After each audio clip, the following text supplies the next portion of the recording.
Good morning. आज आपण या व्हिडिओमध्ये बघणार आहोत three phase induction motor torque slip characteristics. Torque slip characteristics हे नथिंग बट द बिहेवियर आहे टॉर्क आणि स्लिपचं.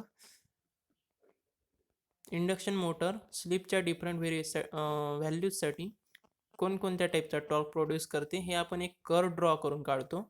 एक्स ॲक्सिसवर स्लिप घ्यायची, वाय ॲक्सिसवर टॉर्क घ्यायचा आणि त्यानंतर स्लिपची व्हॅल्यू व्हॅरी करायची. स्लिप ही व्हॅरी होईल 0 to 1, S is goes to 0 to 1. स्लिपची रेंज जे आहे ते 0 to 1 राहील आणि टॉर्क जे आहे तो मग स्टार्टिंग टॉर्कपासून तर तुमचा मॅक्झिमम टॉर्कपर्यंत इन्क्रीज होईल, नंतर फर्दर मॅक्झिमम टॉर्कपासून डिक्रीज होईल. तर आता मोटर जी आहे ती सेफली कोणत्या रिजनमध्ये ऑपरेट होईल ते आपल्याला बघायचं आहे. तर आपण बघूया टॉर्क स्लिप कॅरेक्टरिस्टिक्स. ही आहे टॉर्क स्लिप कॅरेक्टरिस्टिक्स. बघा यामध्ये एक्स ॲक्सिसवर स्लिप घेतलेली आहे, वाय ॲक्सिसवर टॉर्क घेतलेला आहे. स्लिप ही व्हेरी करत आहे 0 पासून S is equals to 0 to S is equals to 1 आणि टॉर्क हा वाय ॲक्सिसवर इन्क्रीज होत आहे. तर एस इज इक्वल्स टू 0 साठी टॉर्कची व्हॅल्यू 0 आहे, कारण की एस इज इक्वल्स टू 0 जेव्हा रोटरची स्पीड ही सिंक्रोनस स्पीड एवढी असते, अशी कधी प्रॅक्टिकली अचीव होत नाही रोटरची स्पीड सिंक्रोनस स्पीड. पण जर आपण रोटरची स्पीड जर सिंक्रोनस स्पीड जर झाली तर तिथे टॉर्क जो आहे तो 0 राहील, कारण की दोन्ही आपला जो रोटरचा स्पीड आहे हा सिंक्रोनस स्पीडपेक्षा कमी असायला पाहिजे. जर कमी नसेल, तो जर इक्वल असेल तर तिथं स्लिपची व्हॅल्यू काय होईल? स्लिपचा फॉर्म्युला काय आहे? S is equals to N S minus N R upon N S. तर एन आर जर एन एसच्या बरोबर झाला तर स्लिप किती होऊन जाईल? 0. आणि टॉर्कच निर्माण होणार नाही, आणि टॉर्क जर निर्माण झाला नाही तर मोटर काय होईल? स्टॉप कंडिशनला राहील. तर बघा आता आपल्याला ओ ए जो रिजन दाखवलेला आहे यामध्ये, हा जो रिजन आहे हा स्टेबल रिजन म्हणून कन्सिडर केलेला आहे आणि हा अनस्टेबल रिजन कन्सिडर केलेला आहे. का बरं स्टेबल रिजन? स्टेबल रिजन याच्यासाठी तर या रिजनमध्ये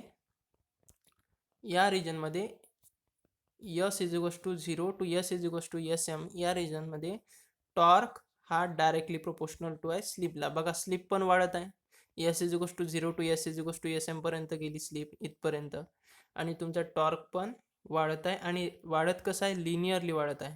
बघा हे जे ओ टू ए जो रिजन आहे हा तुमचा लिनियर रिजन आहे, म्हणून याला म्हणतात स्टेबल रिजन. दोन्ही वाढत आहे. आणि दुसरा जो रिजन आहे हा आहे अनस्टेबल रिजन. ए पासून ते बी पर्यंतचा, ए पासून ते बी पर्यंतचा रिजन अनस्टेबल रिजन आहे. हा जो रिजन आहे हा अनस्टेबल रिजन आहे. का बरं? इथे जे रिलेशन आहे टॉर्क आणि स्लिपमध्ये ते इनव्हर्सली आहे.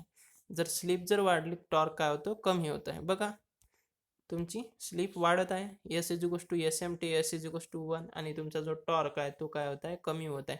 म्हणून हा जो आहे अनस्टेबल रिजन. पॉईंट ए वर काय आहे? पॉईंट ए वर मॅक्झिमम टॉर्क आहे. पॉईंट ए वर मॅक्झिमम टॉर्क आहे. हा जो मॅक्झिमम टॉर्क कंडिशन अचीव झाली ही कोणत्या स्लिपसाठी अचीव झाली? S is equals to S M, yes या पॉईंटवर मॅक्झिमम टॉर्क अचीव झाला. आपण जेव्हा इक्वेशन डिराईव्ह केलं होतं टॉर्क इक्वेशन, तिथे मॅक्झिमम टॉर्कसाठी आपण मॅक्झिमम टॉर्क काढलेला होता. तर मॅक्झिमम टॉर्कसाठी स्लिपची व्हॅल्यू किती आली होती? एस एम आली होती, आणि तो फॉर्म्युला होता एस एमचा R2/x2. जेव्हा एस एम R2/x2 या व्हॅल्यू एवढा राहील तेव्हा मॅक्झिमम टॉर्क अचीव होईल. तर आणि पॉईंट बी बघा, पॉईंट बी हा आहे स्टार्टिंग टॉर्क. हा पॉईंट बी स्टार्टिंग टॉर्क. जेव्हा मोटर स्टँड स्टिल कंडिशनला असते, जेव्हा रोटर मूव्ह होत नाही, आपण मोटर जस्ट स्टार्ट करतो आणि मोटर जस्ट स्टार्ट करतो त्यावेळेस जो टॉर्क असतो त्या टॉर्कला म्हणतात स्टार्टिंग टॉर्क. तर एस इज इक्वल्स टू 1 म्हणजेच रोटर स्पीड 0 या कंडिशनसाठी जो टॉर्क आहे त्याला म्हणतात टी एस टी. आणि पॉईंट सी आहे फुल लोड टॉर्क. फुल लोड टॉर्क हा अचीव होतो आपल्याला ओ ए रिजनमध्ये, म्हणजे स्टेबल रिजनमध्ये. जेव्हा मोटर ही फुल लोडवर ऑपरेट होते त्यावेळेस जो टॉर्क राहतो तो आहे फुल लोड टॉर्क. तर आता आपण बघूया तीन रिजन आले कसे आणि हा रिलेशनशिप डिराईव्ह झाली कशी. ह्या बघा, the curve drawn between torque and slip. जसं आता पाहिलं आपण फिगरमध्ये, जी कर्व स्लिप आणि टॉर्कच्या दरम्यान ड्रॉ केली जाते त्याला काय म्हणतात? Torque slip characteristics. आणि कुठून कुठपर्यंत स्लिपची value S is equals to 0 to S is equals to 1. या दरम्यान जी काही कर्व ड्रॉ केली जाते तिला काय म्हणतात, torque slip characteristics of induction motor. मागच्या डिराइव्ह इक्वेशनमध्ये आपण पाहिलं होतं टॉर्क हा डायरेक्टली प्रोपोर्शनल टू आहे S E two square R two upon R two square plus S X two square. हे जे इक्वेशन आहे हे टॉर्क इक्वेशन आहे. आता इथे जर आपण E2 जर कॉन्स्टंट घेतला, E2 का बरं कॉन्स्टंट घ्यायचा, कारण की तो सप्लाय व्होल्टेज आहे आणि जनरेटेड व्होल्टेज हे कॉन्स्टंट राहील. आता जर टॉर्क E2 जर कॉन्स्टंट घेतला तर मॉडिफाय इक्वेशन काय बनेल, torque is directly proportional to S R two upon R two square plus S X two square, बरोबर. तर मग आता या इक्वेशनमध्ये आपल्याला स्लिपची व्हेरियस व्हॅल्यू पुट करायची आहे. स्लिपची व्हॅल्यू 0 पुट करायची, स्लिपची व्हॅल्यू SM पुट करायची, स्लिपची व्हॅल्यू 1 पुट करायची आणि त्यानुसार टॉर्क काय येतो तो आपल्याला ड्रॉ करायचा आहे. तर मग आता आपण 3 रिजन पाहू. स्टेबल रिजनमध्ये स्लिपची व्हॅल्यू काय पुट करायची, अनस्टेबल रिजनमध्ये स्लिपची व्हॅल्यू काय पुट करायची आणि मॅक्झिमम टॉर्कसाठी स्लिपची व्हॅल्यू काय पुट करायची.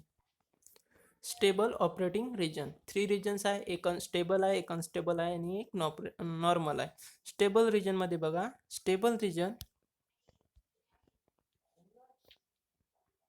हा इथून एवढा जो रिजन होता लो स्लीप रिजन, जिथे स्लीपची value S is equals to 0 ते S is equals to S M, S is equals to 0 to S is equals to S M, हा जो रिजन आहे ज्यामध्ये स्लीपची व्हॅल्यू खूप कमी आहे या रिजनला काय म्हणतात, स्टेबल रिजन म्हणतात. जर यसची व्हॅल्यू जर आपण त्या टॉर्कच्या फॉर्म्युल्यात जर पुट केली 0 तर यस एक्स टू स्क्वेअर खूप लहान होऊन जाईल आर टू स्क्वेअरपेक्षा. बघा यसची व्हॅल्यू 0 जर पुट केली तुम्ही तर एक्स टू तर पूर्ण कॅन्सलच होऊन जाईल, त्याच्यामुळे फक्त शिल्लक काय राहील, आर टू स्क्वेअर राहील. त्याच्यामुळे जी टर्म निग्लेक्ट कोणती होणार, इथं ज्या टर्मला यस लागलेला आहे ती टर्म निग्लेक्ट होणार त्या फॉर्म्युल्यातून. असं जर झालं तर मग आपल्याकडे नवीन फॉर्म्युला काय बनतो, torque is directly proportional to S R two upon R two square. आता इथे आर टू पुन्हा कॅन्सल जर झाला तर टॉर्क हा कशाला प्रोपोर्शनल आहे, हा डायरेक्टली प्रोपोर्शनल आहे स्लिपला. तर हे आहे ते टॉर्क का बरं इन्क्रीज होते या रिजनमध्ये, लिनियर रिलेशनशिप का बरं आहे, तर ते म्हणून स्टेबल रिजन कन्सिडर केला जातो, कारण की टॉर्क हा डायरेक्टली प्रोपोर्शनल आहे स्लिपला. या रिजनमध्ये लोड पण वाढते, टॉर्क पण वाढतो आणि स्लिप पण वाढते आणि कॅरेक्टरिस्टिक जी आहे ती स्ट्रेट लाईन येते. ठीक आहे. आता आपण नेक्स्ट रिजन बघणार आहे, unstable region. Unstable region when S is increases further from S M to S is equals to 1. आता हा जो रिजन आहे हा region S is equals to S M, जी मधामध्ये व्हॅल्यू होती जिथे मॅक्झिमम टॉर्क भेटला होता, इथे एस एम हा मॅक्झिमम टॉर्क भेटला होता, इथून हा टॉर्क डिक्रीज होतो म्हणून याला अनस्टेबल रिजन म्हणतात. तर बघा, when S is increase from S M the region is unstable region. S is high, आता इथं यसची व्हॅल्यू हाय आहे, मग यसची व्हॅल्यू जर हाय असेल तर मग आता इथे रिॲक्टन्सवाली टर्म निग्लेक्ट नाही होणार, इथं कोणती टर्म होणार, आर टू स्क्वेअर वाली निग्लेक्ट होणार. मागच्या इथे काय झालं होतं, रिॲक्टन्सवाली टर्म निग्लेक्ट झाली होती कारण की स्लिपची व्हॅल्यू कमी होती, पण आता स्लिपची व्हॅल्यू जास्त आहे तर मग आता निग्लेक्ट होण्याचं काम आहे आर टूचं. मग आर टू वाली जर टर्म जर निग्लेक्ट झाली तर रिलेशन काय बनेल, torque is directly proportional to the, आता ही रिलेशन बनेल, torque is directly proportional to the S upon S X two whole square. म्हणजेच रिॲक्टन्स जर कॉन्स्टंट घेतला आपण तर इथे रिलेशन काय होणार, torque is inversely proportional to 1 by S. Torque जर इनव्हर्सली प्रोपोर्शनल झाला 1 बाय एसला तर आपलं रिलेशन,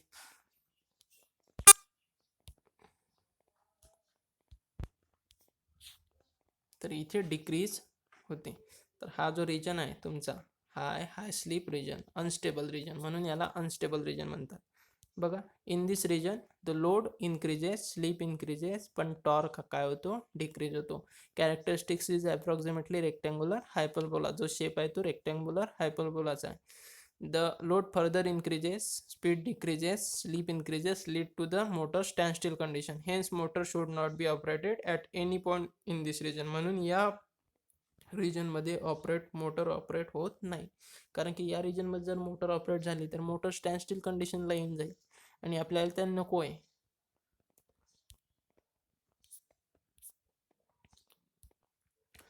तीन रिजन पाहिले आपण आणि आता नॉर्मल थर्ड रिजन आहे, normal region, low slip region. The motor can continuously operated in this region. या रिजनमध्ये मोटर ऑपरेट होते, म्हणजे ज्या रिजनमध्ये स्लीपची व्हॅल्यू खूप कमी आहे त्या रिजनमध्ये नॉर्मल रिजन आहे. 3 टॉर्क पाहिले आपण. स्टार्टिंग टॉर्क, ज्यावेळेस मोटर रनिंग स्टार्ट होते त्यावेळेस काय होतं, स्टार्टिंग टॉर्क. मॅक्झिमम टॉर्क, त्यालाच पुल आउट टॉर्क म्हणतात. जो स्लिप एस इज गोष्ट एस एम वर मिळतो तो आहे तुमचा मॅक्झिमम टॉर्क. आणि फुल लोड टॉर्क हा मॅक्झिमम टॉर्कपेक्षा कमी राहतो आणि तो लो स्लिप रिजनमध्ये मिळतो, डी पॉईंटवर.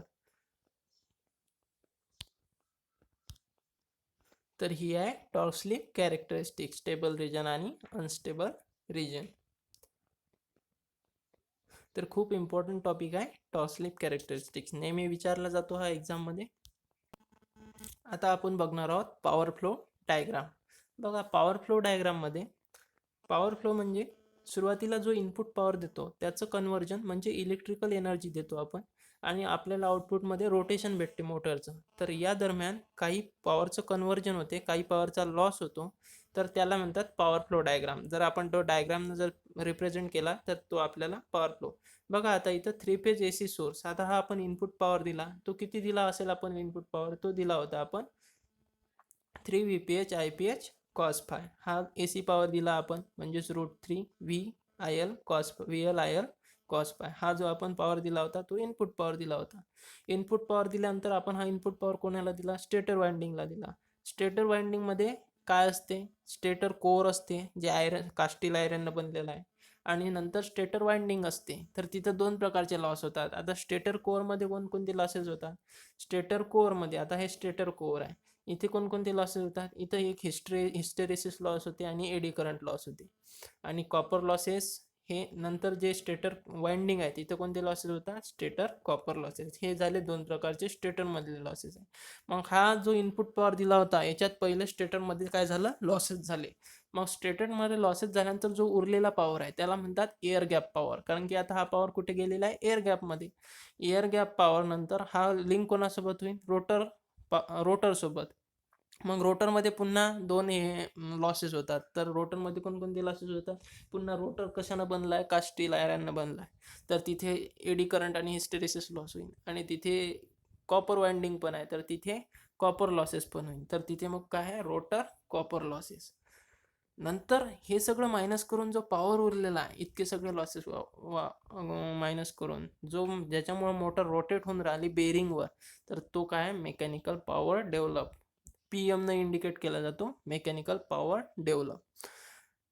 आता अजून आपण याच्यातून एवढंच झालं नाही तर याच्यातून आणखी 2 लॉसेस मायनस करावं लागते, ते आहे फ्रिक्शन लॉसेस आणि विंडेज लॉसेस. फ्रिक्शन लॉसेस म्हणजे बेरिंग, आता मोटर तर रोटेट होत आहे पण बेरिंग आहे, बेरिंगमुळं फ्रिक्शन होत आहे. तर फ्रिक्शन आणि विंडेज लॉसेस काय असतात, तर ते असतात मेटॅलिक पार्टसोबत विंड, बाहेरचं जे ॲटमॉस्फेरिक विंड आहे त्याच्यामुळे जो लॉसेस क्रिएट होतात त्याला म्हणतात विंडेज लॉसेस. आणि हे जेव्हा इतके सगळे लॉसेस जेव्हा मायनस करतो, जे आउटपुट भेटते शाफ्टवर त्याला काय म्हणतात, शाफ्ट आउटपुट. आणि हा जो पॉवर आहे तो आहे युजफुल पॉवर, आणि हाच पॉवर जो आहे तो शाफ्टच्या आउटपुटला आपल्याला मिळतो. तर अशा प्रकारे पॉवर फ्लो डायग्राम आहे. तर इनपुट दिल्यापासून तर आउटपुट भेटेपर्यंत जे काही लॉसेस होतात ते पॉवर फ्लो डायग्राममध्ये दाखवलेले आहेत. तर आता आपण हे सविस्तर लॉसेस बघू, यांचे फॉर्म्युले पण. Induction motor converts electrical power into mechanical power.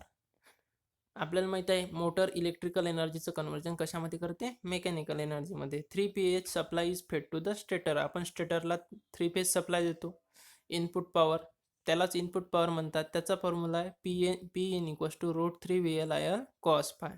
हा झाला तुमचा इनपुट पॉवर. आता इनपुट पॉवर स्टेटरला दिल्यामुळं losses occur in stator called as stator losses, त्यालाच PSL ने इंडिकेट केलं जाते. Remaining power is transfer to the rotor magnetically. आता एअर गॅप असते, एअर गॅपमधून मॅग्नेटिकली रोटर पॉवर, बाकीचा उरलेला जो पॉवर आहे तो रोटरला दिला जातो. It is called as output of the stator. आणि जे स्टेटरचं आउटपुट आहे तेच काय, रोटरचं इनपुट आहे, म्हणून त्याला इनपुट टू द रोटर पण म्हणता येईल. आणि P2 त्याला इंडिकेट काय आहे, P2चा फॉर्म्युला काय आहे, इनपुट मायनस स्टेटर लॉसेस. जो पॉवर दिला होता त्याच्यातून जे स्टेटर लॉसेस निघून गेले, आता जो पॉवर उरला जो रोटरला दिला जाईल तो काय आहे, P2. In rotor side rotor copper losses occur, rotor side rotor copper losses occur, that is PCU. आता रोटरला जेव्हा पॉवर दिला जातो तेव्हा रोटरमध्ये काय होतात, rotor losses, rotor copper losses. Normally rotor iron losses are very small, therefore it should be neglected. आता रोटर आयरन लॉसेस का बरं स्मॉल कन्सिडर केलेले आहे? कारण की तिथे आय स्क्वेअर आरची व्हॅल्यू रोटरची ती खूप कमी होते ॲज कम्पेअर टू रिॲक्टन्स. त्याच्यामुळं rotor iron losses are very small, therefore it should be neglected. Remaining part is called mechanical power develop. आणि आता हा इम्पॉर्टंट फॉर्म्युला आहे बघा, पी एमचा फॉर्म्युला. तर पी एमचा फॉर्म्युला काय राहील? P two minus P C U. आता कॉपर लॉसेस काय? 3 × I2² R2. हे तर तुम्हाला माहितीच आहे. आय स्क्वेअर लॉसेस म्हणजे काय? आय स्क्वेअर आर म्हणजे काय? Copper losses. तर 3 × I2² R2 जर मायनस कराल तुम्ही कशामधून? जो रोटरचा इनपुट पॉवर होता. रोटरचा इनपुट पॉवर काय होता? P2 होता. हा बघा, रोटरचा इनपुट पॉवर काय होता? P2 होता. तर PM minus P2 minus CU. PM is equals to P2 minus CU. तर हा झाला तुमचा power flow diagram, mechanical power developed. Mechanical power. आता मग आउटपुट पॉवर काय? जो मेकॅनिकल पॉवरमधून जो बाकीचे जे विंडेज लॉसेस आहे, मोटरचे लॉसेस आहे, ते मायनस करायचे. आता बघा, mechanical losses due to rotating part in the motor, mechanical losses occur. आता जर आउटपुट पॉवर जर कॅल्क्युलेट करायचा असेल तर मेकॅनिकल पॉवर जो डेव्हलप झाला आहे PM, आता जो बघितला त्याच्यातून PML मायनस करायचा, तर मग आपल्याला आउटपुट पॉवर भेटते. आणि इफिशियन्सी काय असते? Rotor output upon rotor input. रोटरचं आउटपुट काय होतं? PM, आणि रोटरला इनपुट काय होतं? P2. बघा, रोटरला इनपुट काय होतं? P2 होतं, एअर गॅप पॉवर. आणि रोटरचं आउटपुट काय होतं? PM. तर मोटर इफिशियन्सी म्हणजे काय? P out upon P in. P out म्हणजे mechanical power output at the shaft, जो शाफ्टला पॉवर भेटला. आणि इनपुट काय होतं? Electrical power input to the stator, तो झाला P इन. हे झालं मोटरची इफिशियन्सी. आता बघा, एडी करंट लॉसेस. आता स्टेटरमध्ये एडी करंट लॉसेस झाले होते कोअरमुळे. Occur due to flow of eddy current through the body of stator core. आता स्टेटर कोअरमधून जो करंट फ्लो होते त्याच्यामुळे एडी करंट लॉसेस होतात. आणि हे मिनिमाइज कसे करता येईल? Can be minimize by using laminated construction of stator core. आपण जेव्हा स्टेटर बघितलं होतं तेव्हा स्टेटरमध्ये काय होतं? लॅमिनेशननं स्टेटर बनलं होतं. तुम्हाला सांगितलं पण होतं, स्टॅक लॅमिनेशन यूज होते. Two losses are depend on supply frequency. दोन लॉसेस सप्लाय फ्रिक्वेन्सीवर डिपेंड आहे. सप्लाय फ्रिक्वेन्सी ऑफ स्टेटर म्हणजे F supply, hence iron loss for the stator is more. स्टेटरचा आयरन लॉस खूप जास्त असतो, आणि F rotor is very very less, hence iron losses are also very small. आता रोटरची फ्रिक्वेन्सी जी आहे ती खूप कमी असते, कारण की तुम्ही रिलेशन पाहिलं असेल सप्लाय फ्रिक्वेन्सी आणि रोटर फ्रिक्वेन्सीचं. काय रिलेशन होतं? FR is equals to rotor frequency बरोबर स्लिप इंटू सप्लाय फ्रिक्वेन्सी, हे रिलेशन होतं. आता इथं स्लिपची व्हॅल्यू खूप कमी राहते जेव्हा रनिंग कंडिशनला येते, तेव्हा स्लिपची व्हॅल्यू खूप कमी असते, त्यामुळे FR पण कमी होते. म्हणून I²R लॉसेस, जे रोटर कॉपर लॉसेस आहे, ते निग्लेक्ट करता येते. म्हणून मी तुम्हाला मगाशी सांगितलं होतं ते का बरं निग्लेक्ट करायचे. मेकॅनिकल लॉसेस कोणकोणते आहे? फ्रिक्शनल लॉसेस आणि विंडेज लॉसेस, हे ऑलरेडी डिस्कस केले आहे. बेअरिंगमुळे फ्रिक्शन होते आणि एअरमुळं विंडेज लॉसेस होतात. आणि लॉसेस आर खूप कमी आहे due to speed drop is very small, आणि स्पीड ड्रॉप कमी होतो. Constant losses is equals to iron losses per mechanical losses. Friction losses, windage losses हे कॉन्स्टंट लॉसेस आहे. त्यानंतर आयरन लॉसेस हे पण कॉन्स्टंट लॉसेस आहे. व्हेरिएबल लॉसेस कोणते? मग कॉपर लॉसेस. कोणते राहील? कॉपर लॉसेस, कारण की ते करंटवर डिपेंड आहे, आणि तुमचं लोडवर डिपेंड, करंट हा लोडवर डिपेंड आहे. त्याच्यामुळे व्हेरिएबल लॉसेस जे राहील ते कॉपर लॉसेस राहील. कॉन्स्टंट लॉसेस नेहमी आयरन लॉसेस. आता आयरनचं मटेरियल बदलणार नाही, फ्रिक्शन बदलणार नाही, विंडेज बदलणार नाही, त्याच्यामुळं ते जे आहे ते कॉन्स्टंट लॉसेस आहे. आता इलेक्ट्रिकल लॉसेस कोणकोणते आहे? Due to resistance of stator and rotor winding. Stator आणि रोटर वाइंडिंग हे आहे इलेक्ट्रिकल लॉसेस, आणि हेच व्हेरिएबल लॉसेस आहे. When load increases, current increases, so it is called as variable losses. का बरं व्हेरिएबल लॉसेस म्हणतात? मी आत्ताच सांगितलं, जे करंटवर डिपेंड आहे. करंट कशावर डिपेंड आहे? लोडवर डिपेंड आहे. मग व्हॅरी कोण होणार? करंट व्हॅरी होणार, लोड व्हॅरी होणार, लोड बदलत राहणार, त्यानुसार करंट बदलत राहणार, त्यानुसार कॉपर लॉसेस बदलत राहणार. म्हणून व्हेरिएबल लॉसेस कॉपर लॉसेस असतात, कॉन्स्टंट लॉसेस आयरन लॉसेस असतात. ठीक आहे. तर अशा प्रकारे ही आहे पॉवर फ्लो डायग्राम. इनपुट देतो आपण, त्यानंतर व्हेरियस लॉसेस होत राहतात. व्हेरियस लॉसेस झाल्यानंतर आपल्याला शाफ्टला आउटपुट पॉवर भेटतो, तो असतो तुमचा P out, useful power.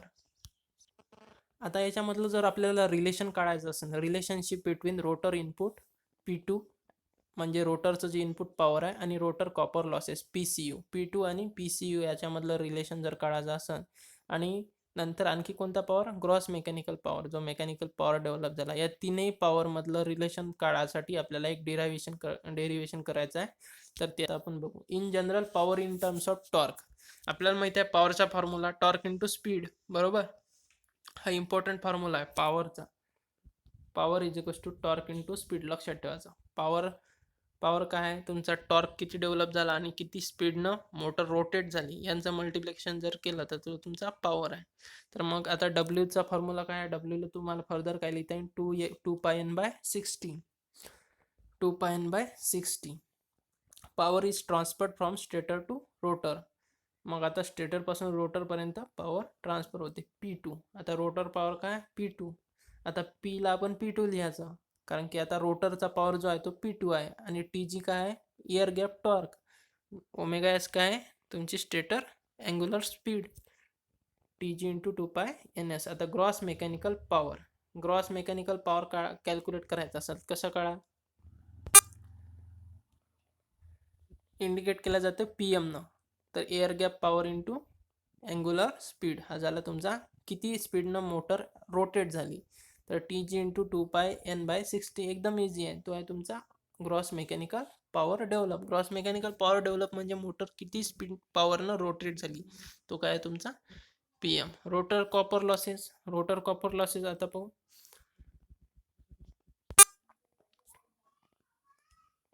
Rotor copper losses काय येणार PC is equals to P2 minus PM.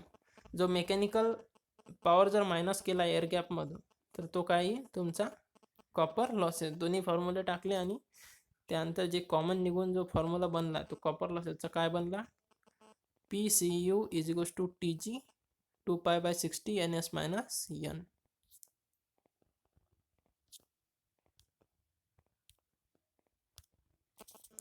जर आपण रेशिओ घेतला कोणाचा कॉपर लॉसचा आणि रोटर इनपुट पॉवरचा तर बघा आताच आपण जो फॉर्म्युला डिराईव्ह केला PCUचा तो न्यूमरेटरमध्ये आणि P2चा फॉर्म्युला डिनोमिनेटरमध्ये. तर आपल्याला काय भेटलं NS minus N upon NS म्हणजेच यस. तर PCU अपॉन P2 काय आहे हे आहे रिलेशन. दोन पॉवरमधलं रिलेशन काय आहे तर स्लिपचं रिलेशन आहे. जे रोटरला इनपुट देतो आणि कॉपर लॉस यांच्यामधलं रिलेशन काय आहे PCU अपॉन P2 बरोबर यस. आता दोनपैकी एक जर काढायचा असेल PCU जर काढायचा असेल तर हा P2 इकडे मल्टिप्लाइडले चालला जाईल. ठीक आहे. तर PCU upon P2 is equals to S. बघा हा मल्टिप्लाइडला गेला आणि P2 जर काढायचा असेल तर PCU अपॉन यस. तर हा तुमचा इम्पॉर्टंट रिलेशन आहे. याच्यावर न्यूमरिकल येतात. खूप महत्त्वाचा फॉर्म्युला आहे. आता जर PM पण आता इथं PM काय आहे P2 minus PCU mechanical power develop. आता आपल्याला तीन याचं रिलेशन काढायचं आहे. दोन याचं तर काढलं आपण PCU आणि PTU. आता PM ला आणावं लागेल. तर PM बरोबर P2 मायनस PCU. तर P2 मायनस SP2. आता PCU ची व्हॅल्यू टाकली इथं SP2. मग काय भेटलं आपल्याला P2 इंटू 1 मायनस S. तर आता आपल्याला रिलेशन भेटलं PCU अपॉन PM बरोबर SP2 upon P2 into bracket 1 minus S. तर रिलेशन काय भेटलं आपल्याला PCU अपॉन PM बरोबर S अपॉन 1 मायनस S. हा महत्त्वाचा फॉर्म्युला. याच्यावर पण प्रॉब्लेम येतात. एक व्हॅल्यू दिली राहील स्लिपची व्हॅल्यू दिली राहील दुसरी व्हॅल्यू कॅल्क्युलेट करावी लागेल. तर हे झालं तुमचं रिलेशन. आता रिलेशन कोणाकोणामधलं काढलं आपण पहिले कॉपर लॉस आणि रोटर इनपुटचं काढलं. नंतर कॉपर लॉस आणि मेकॅनिकल पॉवरचं काढलं. आता मेकॅनिकल पॉवर आणि रोटर इनपुटचं राहिलं तर ते पण काढून घेऊ. हे बघा रोटर इनपुटचं P2चा formula TG 2 pi NS by 60 TG P2 into 60 upon 2 pi NS. TG जर काढायचं असेल टॉर्क डेव्हलप आणि टॉर्क हा प्रपोर्शनल आहे रोटर इनपुटला म्हणून torque in synchronous watt. Torque तुमचा काय आहे P2 PCU by S is equals to PM upon bracket 1 minus S. तर हा तुमचा टॉर्क आहे सिंक्रोनस वॅट मधला.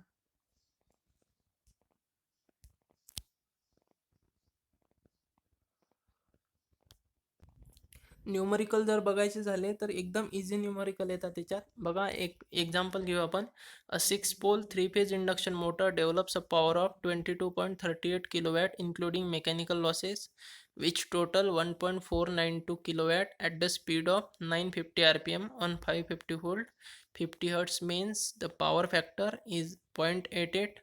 calculate for this load. Slip काढायची आहे, रोटर कॉपर लॉसेस सगळं याच न्यूमरिकल मध्ये आहे.